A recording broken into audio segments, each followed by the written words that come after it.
주기철 목사님이 평양의 그 산정현 교회에서 목회하시다가 순교하십니다. 이분이 평양에 가시기 전에 어디 계셨냐면은 부산에 가면은 초량교회라고 있습니다. 1926년부터 1931년 정도까지 거기서 한 6년 정도 목회를 하십니다. 그래서 한 200여 명 되는 교회가 한 400명, 배 이상으로 증가하고 부흥하는 그런 은혜를 이제 경험하게 됩니다.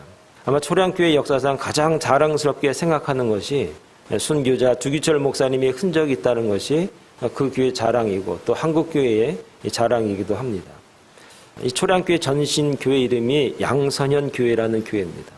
그 교회가 1892년 11월 7일 그 미국 북장로 교회 선교사 윌리엄 베어드 선교사에 의해서 양선현이라고 하는 지역에 자기의 집을 짓고 사랑방을 개설을 해서 그곳에서 예배를 드리면서 양선현 교회가 이제 시작이 됩니다.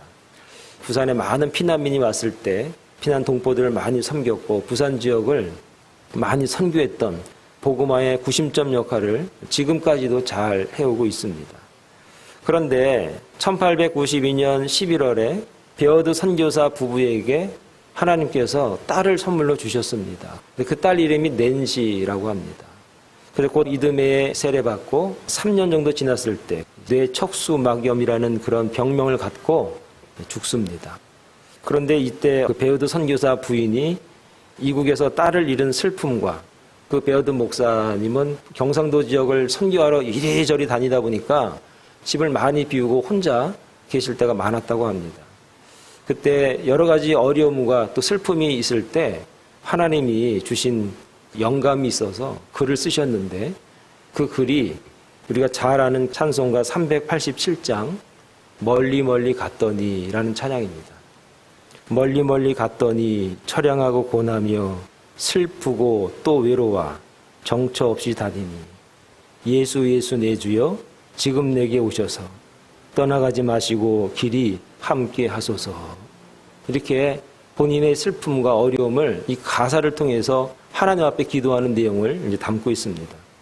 그 2절을 읽어보면 참 가슴에 사무치는 그 느낌이 있는데 이렇습니다.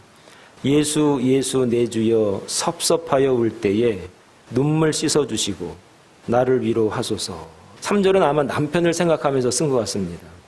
다니다가 쉴 때에 쓸쓸한 곳 만나도 홀로 있게 마시고 주여 보호하소서. 예수 예수 내 주여 지금 내게 오셔서 떠나가지 마시고 길이 함께 하소서. 이처럼 교회의 역사는 사실 많은 스토리와 이야기를 담고 있습니다. 오늘날 교회를 보면 그냥 잘 돼서 온 것 같지만 그 반면에 그 교회가 교회되기 위해서 눈물과 시련과 어려움과 고난과 참음과 억울함과 매맞음과 슬픔이 도배되어 있다라고 하는 것입니다. 성경에 수많은 교회 이야기가 있습니다. 그러나 그 많은 교회들 중에서 참 우리에게 가장 아름다운 모범이 되는 교회를 몇 교회 뽑아봐라 하면은 오늘 본문 저와 여러분들이 읽었던 안디옥 교회의 이야기를 지나칠 수가 없습니다. 이 안디옥 교회는 하나님의 그 말씀을 따라서 모범적으로 주님의 일을 감당했던 교회입니다. 오늘 이 본문의 말씀을 통해서 그동안에 걸어왔던 그 수많은 교회들 그리고 오늘 우리가 가야 될 그 교회 역할들을 다시 한번 확인할 수 있고 또 한번 다짐할 수 있는 그런 귀한 시간이 되기를 간절히 축원을 드리겠습니다. 첫째로 안디옥 교회는 어떤 교회였는가, 어떻게 세워졌는가. 19절에 보니까 스데반의 일로 세워진 교회라 이렇게 증거하고 있습니다. 때에 스데반의 일로 일어난 환란으로 말미암아 흩어진 자들이 베니게와 구브로와 안디옥까지 이르러 유대인에게 말씀을 전하는데 세상은 핍박을 하지만 하나님께서는 교회를 세워가시는구나 하는 느낌을 바로 이 스데반의 일로 세워진 교회라 하는 그 말 가운데 우리가 알 수 있습니다. 예루살렘 교회가 비약적으로 부흥을 하니까 두려움을 느낀 유대 지도자들은 교회를 핍박을 했습니다. 스데반 집사를 잡아서 신문을 합니다. 그러나 스데반은 공회 앞에서 담대하게 복음을 증거합니다. 그러자 성난 유대인들은 스데반에게 돌을 던져서 그를 죽게 합니다. 사도행전 8장 1절에 그런 내용이 나오는데 그날에 바로 그가 죽은 날, 그가 모든 유대인들에게 핍박받은 그날에 예루살렘에 있는 교회에 큰 핍박이 나서 사도 외에는 다 유대와 사마리아와 모든 땅으로 흩어지니라. 교회에 핍박을 당하고 성도들은 각지로 흩어진 그런 사건이 사도행전 8장 1절에 우리에게 증거하고 있습니다. 그런데 흩어진 성도들은 숨어서 이 어려움과 이 고난이 지나가기를 기다린 것이 아니라 그들이 가면서 말씀을 증거하고 복음을 증거했다고 성경에서 우리에게 가르치고 있습니다. 아직까지 유대인들에게만 복음을 증거하는 한계가 있지만 그들이 증거하는 복음은 오늘 우리에게까지 증거된 그 복음이라는 것이 우리에게 큰 감동입니다. 우리는 지난 시간에 빌립이 에티오피아 내시와 또 고넬료의 가족이 구원받은 그런 사건들을 우리가 이야기했습니다. 그러나 예루살렘 교회의 성도들에게는 예수님께서 명하신 예루살렘과 온 유대와 사마리아와 땅끝까지 이르러 내 증인이 되라고 하는 그 말씀은 아직 이루어지기 전이다라고 하는 내용을 오늘 19절 말씀을 통해서 우리가 알게 됩니다. 이 말씀을 가지고 우리가 생각하는데 더 감동적인 것은 무엇이냐? 20절의 말씀이 그것입니다. 그 중에 구브로와 구레네 몇 사람이 안디옥에 이르러 헬라인에게도 말하여 주 예수를 전파하니라고 증거하고 있습니다. 여러분, 구브로는 지중해에 있는 작은 섬입니다. 지금 그 이름은 키프로스라고 하는 이름으로 그 섬을 명명하고 있습니다. 여러분, 구레네는 무엇입니까? 우리가 잘 알고 있는데 아프리카 리비아 지역의 그 도시를 구레네 지역이다 그렇게 말합니다. 예수님의 십자가를 대신 진 시몬이 바로 이 구레네 출신인 것입니다. 구브로와 구레네에서 온 성도들 몇이 헬라인에게 복음을 증거했다 하는 겁니다. 다른 사람들은 유대인들에게만 복음을 전했지만 처음으로 헬라인들에게, 이방인들에게 복음이 전도되기 시작한 교회가 바로 안디옥 교회다라고 하는 것입니다. 교회를 설립할 때 그 설립자가 성경에 많이 등장합니다. 여러분, 예루살렘 교회는 베드로를 중심으로 사도들이 세웠습니다. 여러분, 에베소 교회, 고린도 교회, 빌라델비아 교회 이런 교회는 누가 세웠습니까?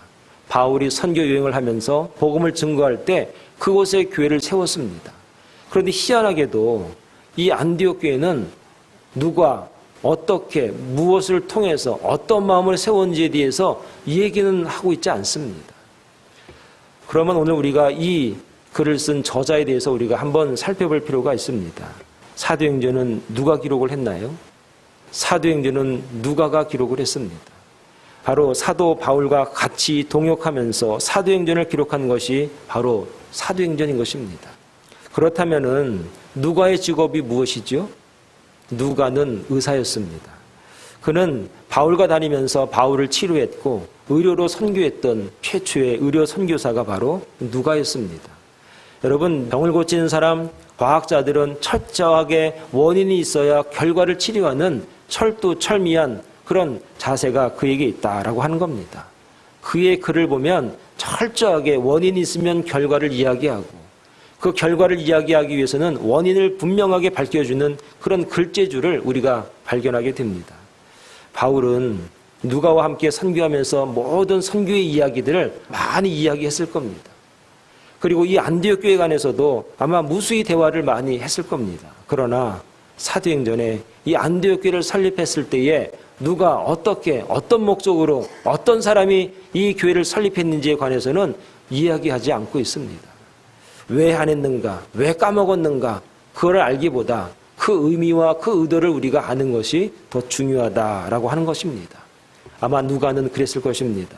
교회라고 하는 것은 누가 설립했기 때문에 누구의 교회가 아니라 교회는 어떻게 세워졌는지, 어떻게 만들었는지보다도 교회는 결국 하나님이 세우시고 하나님이 인도하시고 하나님의 뜻에 따라서 역사하는 것이 교회라고 하는 그 메시지를 오늘 이 안디옥 교회를 통해서 오늘 우리에게 전해주고 있다라고 하는 것입니다.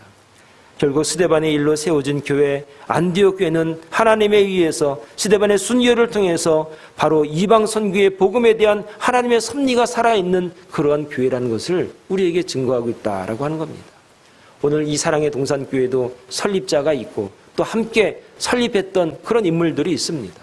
그러나 그것에 우리가 연연하기보다도 더 중요한 것은 교회는 하나님이 인도하시고 사람이 세웠다고 할지라도 하나님께서 역사하시고 하나님의 은혜를 주셔서 세웠다고 하는 그 하나님 중심, 하나님의 인도하심을 따라가는 교회라는 것이 사도행전적인 의미요, 사도행전적인 복음의 역사라는 것을 여러분 믿을 수 있기를 바라겠습니다. 그래서 이 사랑의 동산교회도 하나님께서 인도하실 줄로 믿습니다. 이 교회를 통해서 하나님의 뜻이 이루어질 줄로 믿습니다. 하나님이 함께하는 교회, 하나님이 인도하시는 교회, 하나님이 세운 교회라는 그 믿음 가운데 우리가 있다는 사실 여러분 기억할 수 있기를 간절히 축원을 드리겠습니다. 두 번째, 이 안디옥 교회는 주의 손이 함께한 교회다라고 증거하고 있습니다. 우리가 21절의 말씀을 다 같이 읽어봅니다. 시작. 주의 손이 그들과 함께 하심에 수많은 사람들이 믿고 주께 돌아오더라 그랬습니다. 여기서 주의 손이라고 하는 것은 하나님의 능력일 것입니다. 하나님의 도우심일 것입니다. 하나님의 인도하심이 함께하는 손, 주의 손일 것입니다. 그렇다면 구체적으로 이 안디옥 교회의 주님의 손이, 주님의 인도하심이, 주님의 능력이 어떻게 임했는가? 첫째는 바나바를 보내주십니다. 예루살렘 교회가 바나바를 보냅니다. 22절에 보니까 예루살렘 교회가 이 사람들의 소문을 듣고 안디옥 교회에 가는 이야기를 듣습니다. 사람들이 모이기 시작했습니다. 교회가 세워졌다고 하는데 목회자가 있다는 얘기는 못 들었습니다. 누구에 의해서 어떻게 됐다고 하는 얘기는 못 들었습니다. 그래서 예루살렘 교회가 생각했습니다. 목회자를 보내자. 예루살렘 교회가 이 사람들의 소문을 듣고 바나바를 안디옥까지 보내니라고 말했습니다. 사랑하는 여러분, 하나님의 섭리는 귀한 목회자를 보내는 겁니다. 좋은 목회자를 보내는 겁니다. 안디옥 교회에 보내진 이 바나바는 어떤 사람입니까?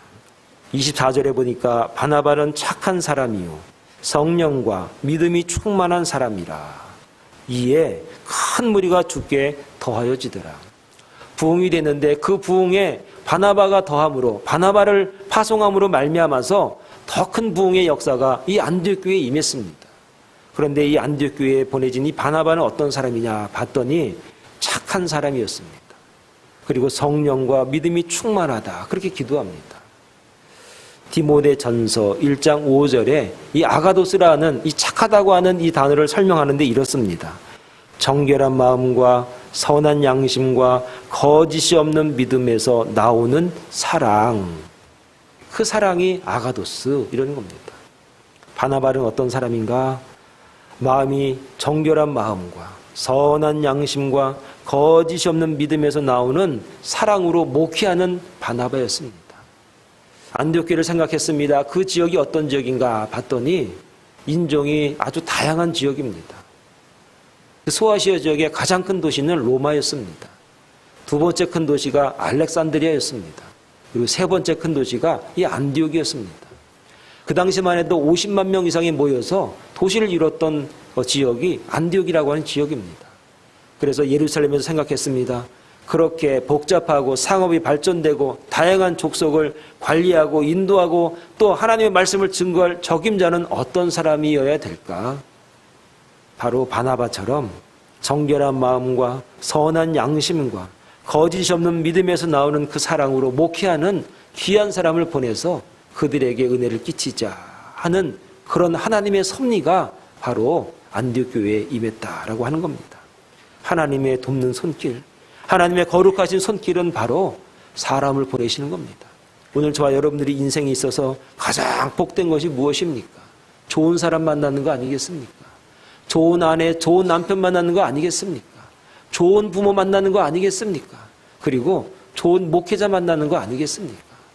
이것이 바로 하나님이 우리에게 돕는 손이라는 것을 여러분 기억할 수 있길 바라겠습니다. 두 번째는 바나바가 사울을 찾으러 다소로 갑니다. 25절의 말씀이 이렇습니다.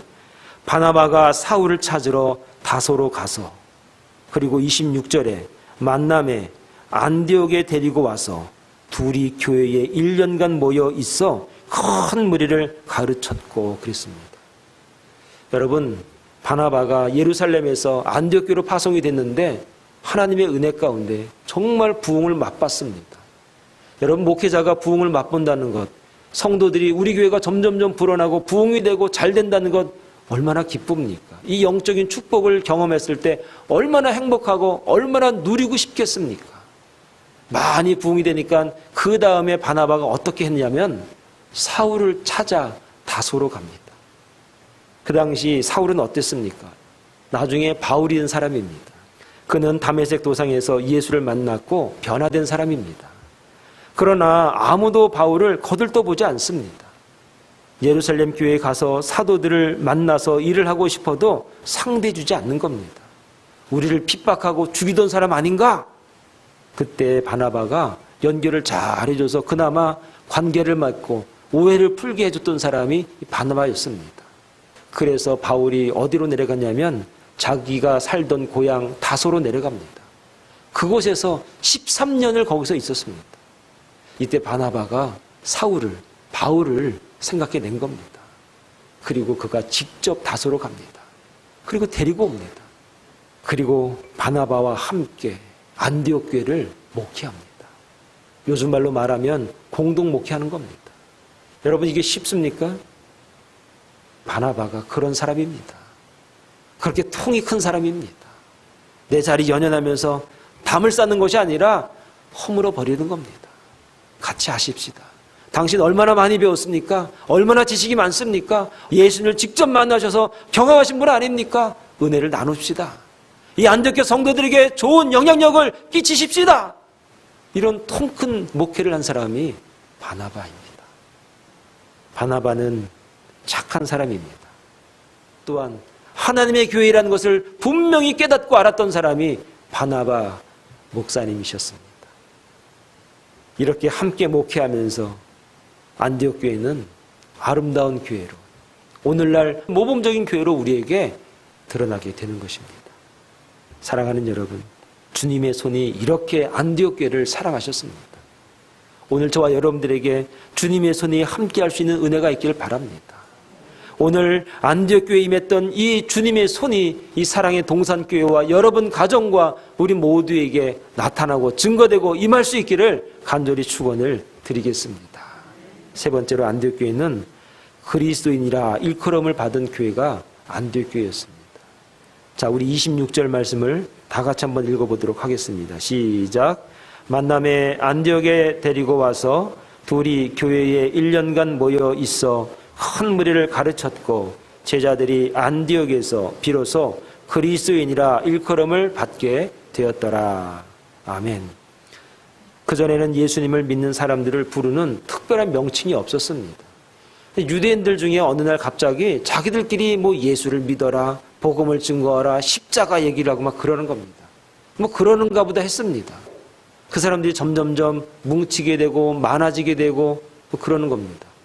그래서 이방인들이 보니까 유대인들은 맞는데 그 중에 또 이방 사람들도 많이 껴있는데 좀 다른 겁니다. 그래서 어떻게 불러야 될까 고민했습니다. 그래서 뭐라고 불렀는가? 헬란말을 찾아보니까 크리스티아누스 이렇게 불렀습니다. 크리스토 플러스 티아누스가 하나가 된 단어입니다. 티아누스라는 말은 어디에 속해 있다 그런 뜻입니다. 그러니까 유대인들에게 속해 있는 것도 아니고 안디옥 교회를 보니까 크리스티아누스, 그리스도에게 속해 있는 사람들 그랬습니다. 여러분, 그리스도인이라고 하는 이 말은 우리가 만든 말이 아닙니다. 이방 사람들이 저들을 보니까, 우리를 보니까, 안디옥 교회를 보니까 그리스도인이야, 그리스도에게 속한 사람이야, 구별된 사람이야, 구별해서 우리가 불러줘야 돼, 그리스도인이라고 불러줘야 돼. 오늘 저와 여러분들은 이방인들이 뭐라고 부릅니까? 저 사람 하나님 잘 믿는 사람, 예수님 잘 믿는 사람 그리스도인이야, 크리스찬이야. 안디옥 교회는 이방 사람들이 붙여준 별명이 그리스도인이었습니다. 한국에 가면 양화진이라고 있습니다. 한국에서 복음을 증거하다가 순교하신 분들이 양화진에 다 계십니다. 그런데 그 중에 하나가 일본 사람인데 소다 아이찌라는 사람이 있어요. 이 사람이 한국이 가장 암울한 시기에 자기 부인과 함께 조선 땅에 와서 그 아들 1000여 명 이상을 죽을 때까지 돌보다가 죽으신 겁니다. 그래서 국교가 수교되기 전에 한국 정부에서 이 사람에게 무궁 훈장까지 줬어요. 그리고 양화진에 안치되어 계십니다. 어떤 이유가 있을까? 알고 봤더니 이 사람이 19세기 초에 여행하면서 놀기를 굉장히 좋아했대요. 그러다가 만주도 가고 홍콩도 가고 대만도 가고 뭐 여러 동남아를 돌아다니다가 대만에서 술을 먹고 막 방탕하게 살다가 길에서 쓰러진 겁니다. 사람들이 거들떠보지도 않았다고 해요. 죽게 내버려 두라고. 근데 지나가던 어느 청년이 그를 안고 여관에 가서 보살펴주고 치료해주고 그리고 여관비도 내주고 살려준 겁니다. 그래서 자초정을 물어봤더니 알고 보니까 어떤 조선인 청년이 당신을 이렇게 살려줬다고 얘기를 들은 겁니다. 너무 감동을 받아서 몸이 회복이 된 다음에 6년 뒤에 모든 걸 정리해서 아내와 함께 한국 조선 땅에 가서 일평생 그 은혜를 갚은 거예요. 그리스도인이 되어서 복음을 증거하고 아이를 섬기고. 이 스토리가 어디서 나오죠? 강도 만난 사마리아 사람 이야기 아닙니까? 한국의 젊은 청년이 성경에 나와 있는 강도 맞은 사람을 사마리아 사람이 구원해주고 돌봐줬던 것을 그대로 실천을 했더니 오늘날 이렇게 아름다운 일본인도 있더라 하는 겁니다. 여러분, 우리가 예수 믿고 나서 내가 이렇게 하나님 말씀대로 살아봐야 그게 무슨 흔적이 있을까라고 생각이 되지만 천만의 말씀입니다. 내 삶 하나가 오늘날 제2의 소다 아이찌라고 하는 사람을 만들어낼 수 있다는 사실을 여러분 잊어서는 안 됩니다. 그리스도인들은 뭐가 달라도 달라야 됩니다. 사랑하는 여러분, 안디옥 교회 성도들이 바로 그런 성도들이었습니다. 스데반의 일로 세워진 교회 안디옥 교회였습니다. 하나님의 손이 함께한 교회 안디옥 교회였습니다. 그리스도인이라고 말을 듣게 된 교회가 바로 안디옥 교회였습니다. 이제 사랑의 동선교회, 이제 저와 여러분들이 안디옥 교회에 임했던 그런 놀라운 주님의 손길이 이 시간 우리 교회와 여러분 가정 안에 늘 함께 할 수 있기를 간절히 축원을 드리겠습니다. 기도하겠습니다.